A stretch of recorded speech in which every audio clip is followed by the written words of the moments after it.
Olá pessoal, tudo bem? Essa é a nossa 16ª aula e nós vamos falar sobre consciência racial. Para a gente alcançar uma consciência racial, é preciso que a gente passe por um processo.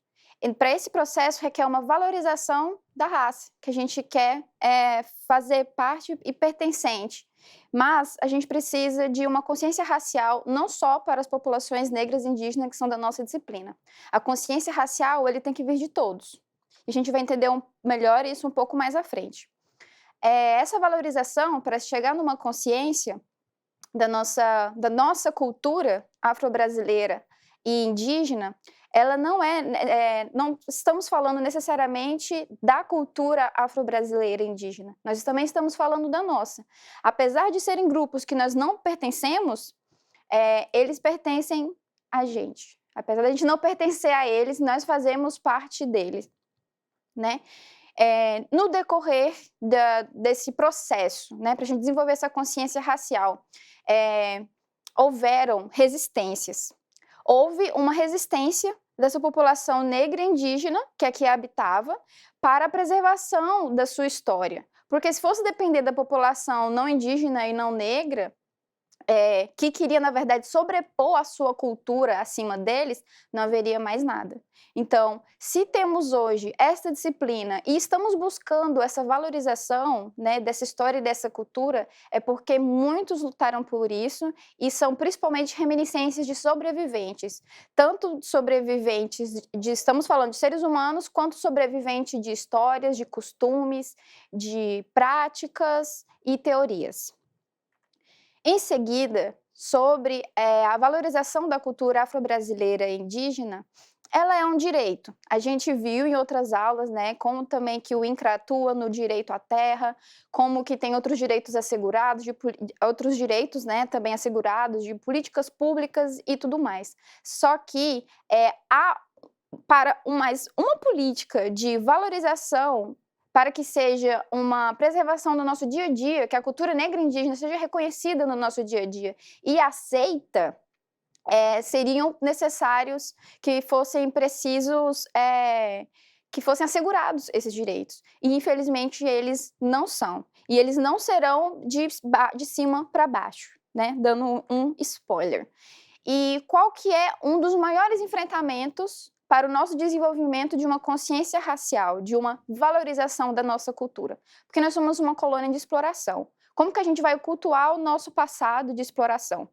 E por alguma razão, eu estou falando assim por alguma razão porque eu não quero e nem posso entrar no assunto, mas a gente se reconhece como os nossos exploradores. Entende? A gente se reconhece como se fosse uma colônia de povoamento, porque existiram na história os dois tipos de, basicamente, né, genericamente, esses dois tipos de colônia, e a gente considera a nossa colônia brasileira como uma colônia que foi povoada por uma população europeia, especialmente portuguesa. Mas nós não éramos uma colônia de povoamento. Quem habitavam aqui eram as pessoas que os portugueses obrigavam a trabalhar aqui para ser mão de obra, que eram indígenas e negros. Então, nós éramos uma colônia de indígenas e negros. Nós éramos uma colônia portuguesa, mas literalmente não era uma colônia portuguesa, porque não tinha um povoamento português, entendeu? Massivo aqui. Tinha sim, claro, um pouco, mas não compunha grupos sociais, né, de maciços dentro da sociedade. E a gente se comporta como se fosse o nosso passado fosse mais europeu do que negro indígena. Mas eu estou falando isso que é uma visão que vem desde que ela está começando a ser desconstruída nos tempos atuais. Então eu preciso falar como até então, o que até então a gente tem datação. Porque como eu falei para vocês, vai ter algum tempo, que eu espero que brevemente, essa disciplina e esses conteúdos, eles vão ser obsoletos. Não vamos mais precisar falar sobre isso, porque já vai ser claro, porque já foi resgatado as nossas vivências, né, do que aconteceu aqui no território brasileiro. E tudo se inicia com a compreensão de que a gente não é uma colônia europeia, a gente não segue os traços deles, tudo bem. Temos a religião, que apesar de ser um país laico, a gente sabe que ele é essencialmente cristão, porventura, da Europa. Falamos uma língua latina europeia, né? falamos, enfim, muitos de outros hábitos, né, na nossa culinária e tal, a gente sai com aquela mistura. Só que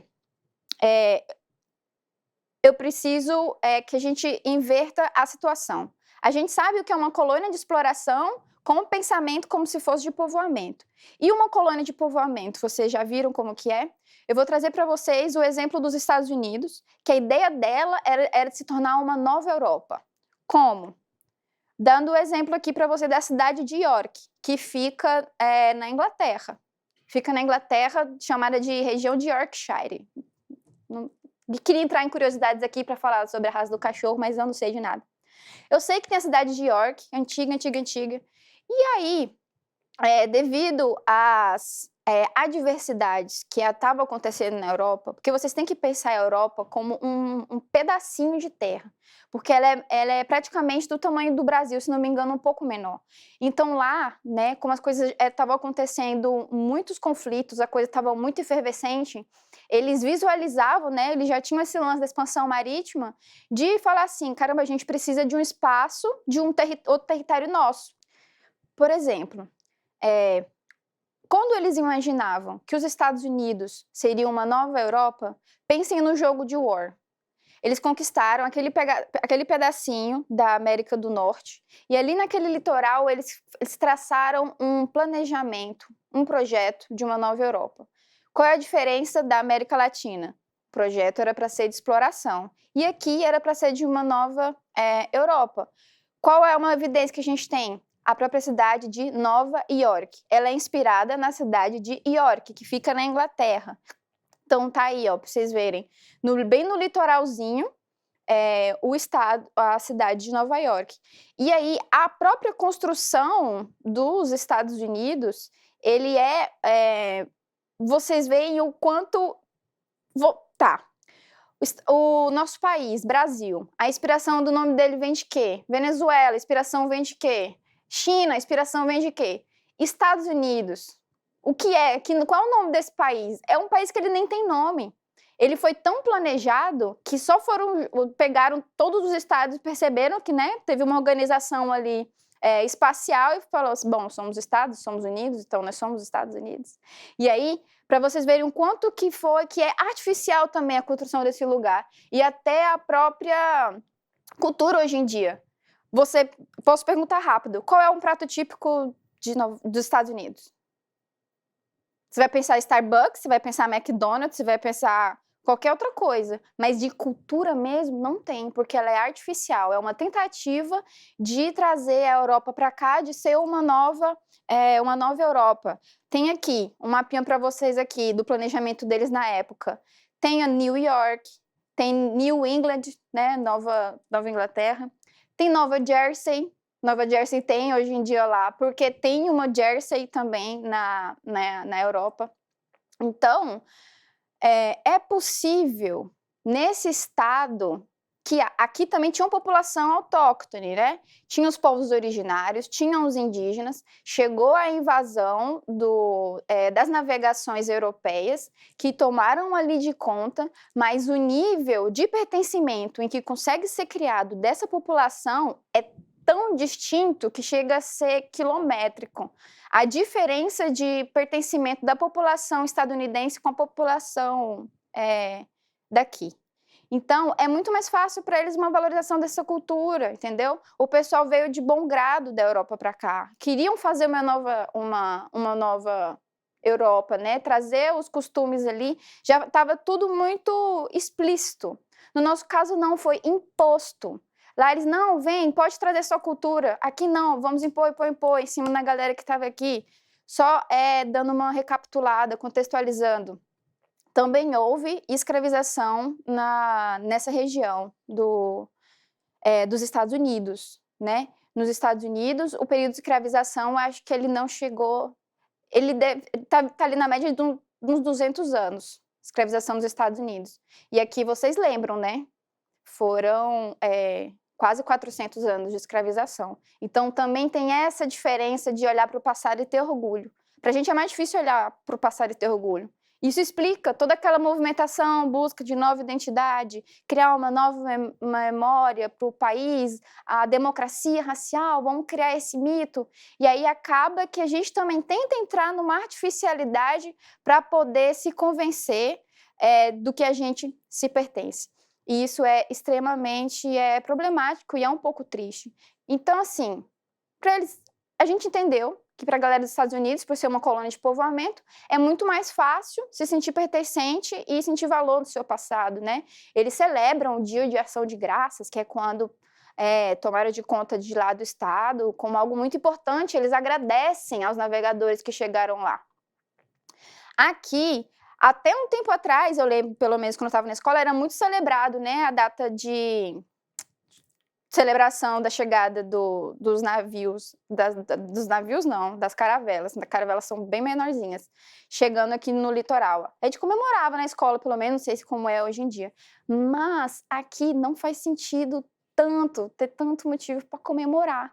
Porque o que deve ser comemorado não foi que nós fomos um país que foi colonizado e nós só existimos porque fomos colonizados.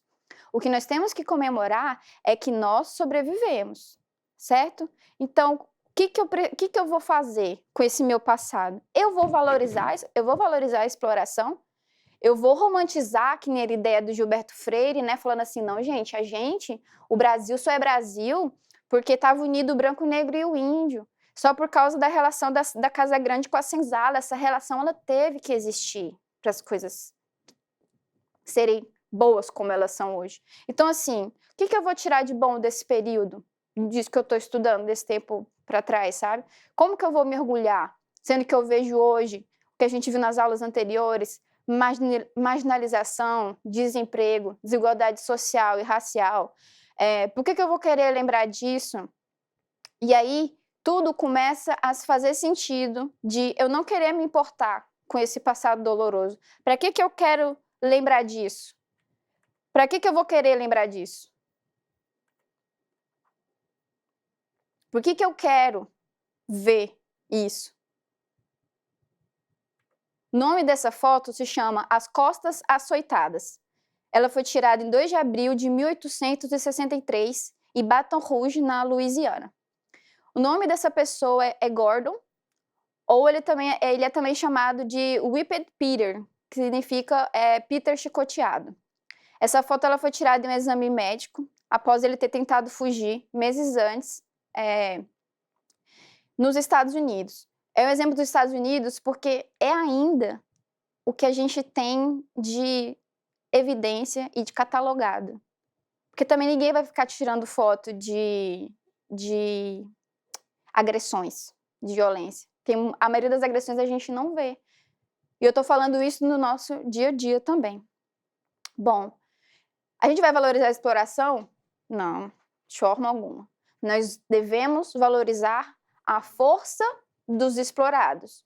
E esse é o maior desafio para a consciência racial. A gente alcança a nossa consciência racial, o nosso respeito aos negros indígenas, a gente basicamente teria que se curvar aos descendentes que sobreviveram a esse período de exploração brasileira. É isso que a gente deveria valorizar. Valorizar essa diversidade. Toda essa mistura e a diversidade que é originada da força dos que sobreviveram à escravização brasileira. A escravização feita com negros e feita com indígenas. Consciência racial, então, é o quê? É um patamar diferente de qualquer vivência cotidiana do racismo. É um patamar político que te deixa consciente do movimento social e individual que combate o racismo. Se você não quer ter uma consciência racial, e agora eu estou falando de uma forma assim bem sincera com vocês, é extremamente difícil ter uma consciência racial. A gente estuda a vida toda sobre isso e às vezes a gente pode nem chegar. A gente consegue chegar a ter passos pequenos de respeito, de atenção, mas está tudo tão enraizado, que é muito difícil perceber até onde tem racismo e onde não tem. Nós vimos isso nas primeiras aulas. Só que não estudar, não batalhar para fugir disso e não tentar desenvolver uma consciência racial, você está de um lado.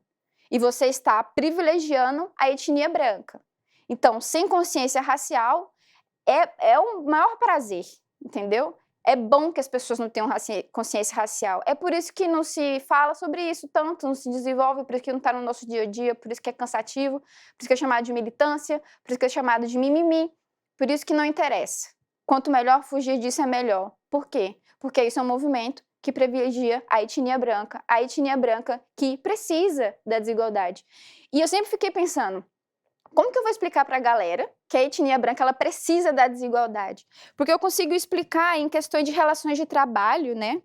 Mas eu queria trazer para o dia a dia. E eu estava hoje tomando café da manhã e eu pensei, bom, eu jamais compraria uma casa que eu não desse conta de limpar.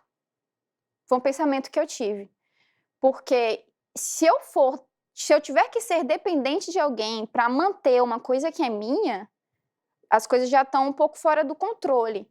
Então, imagine uma galera que tem uma mansão, 16 quartos, vai precisar de ter pessoas para fazer tarefas que eles não querem fazer, entendeu? Não sei se eu estou conseguindo me deixar ser entendida, mas para uma pessoa que quer ter uma mansão de 16 quartos, ela precisa ter funcionários para manter aquela casa. Precisa de pessoas numa situação que só tenham a sua força de trabalho para vender, certo?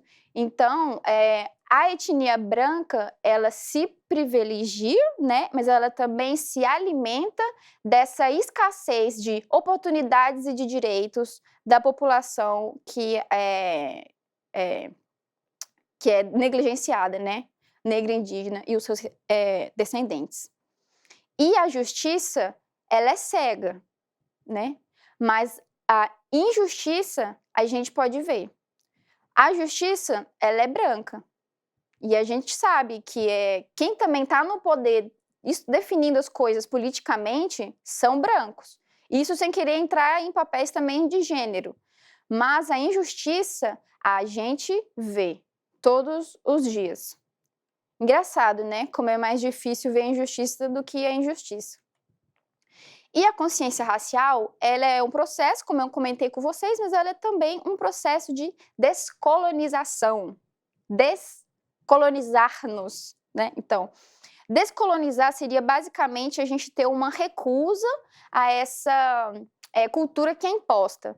Porque nós temos diversos aspectos culturais, incluindo os brancos. Mas por que eu falo de todos eles e não falo do branco? Porque ele é o que já está hiper imposto, sabe? O que a gente precisa fazer é uma crítica, porque a gente já reconhece, né, a supremacia branca que está no controle, né? Então, a descolonização, ele é um processo individual, que ele é uma recusa, né, da interiorização de inferioridade em relação aos outros.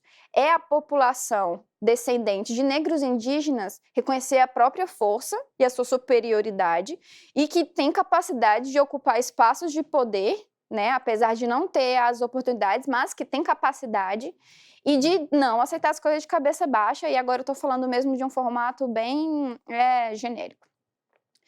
E, especialmente, não depender apenas de meios, como eu comentei, de cima para baixo, né? Que seria por meios de legitimação dos espaços institucionalizados, mas que nós possamos integrar os movimentos sociais. O movimento social, ele é, por definição, uma atuação por meio do enfrentamento político para alcançar soluções para tensões sociais. Para compor o movimento social, pode ser por meio de um grupo ou uma postura e convicção. Você tem lá a sua religião, você tem o seu time de futebol, você tem a sua banda preferida e você a defende e você a protege, porque a gente protege o que a gente acredita. E viver uma educação de resistência, né? Tá muito ligada a uma postura também. Uma educação que ela não venha também só de cima para baixo, né? Usando essa metáfora para a gente poder se comunicar de forma mais simples. E também a gente ter a consciência de que não é a educação que muda o mundo, ela não é uma varinha, né, mágica que vem e resolve todos os problemas. Por quê? o capitalismo, né, a sociedade do jeito que ela é hoje, não é um problema da educação. A educação que é assim por causa do capitalismo, gente. O econômico, a acumulação de capital, né, ela sempre esteve em detrimento do social. Então, a nossa educação é assim, porque a sociedade ela funciona desse jeito. A educação ela é uma ferramenta, ela não é a motivação para as coisas, ela não é a força motriz das coisas. Mas nós podemos ter uma força motriz dentro da gente de resistência, né? Nessa mesma postura e convicção que nós havíamos mencionado. E não tem outra forma para a gente falar sobre se manter posturado, né, na nossa convicção, sem falar de Angela Davis, que é uma filósofa estadunidense. E ela nos fala o seguinte: numa sociedade racista, não basta não ser racista, é necessário ser antirracista. E é isso, pessoal. Espero que vocês tenham gostado da aula de hoje e bons estudos.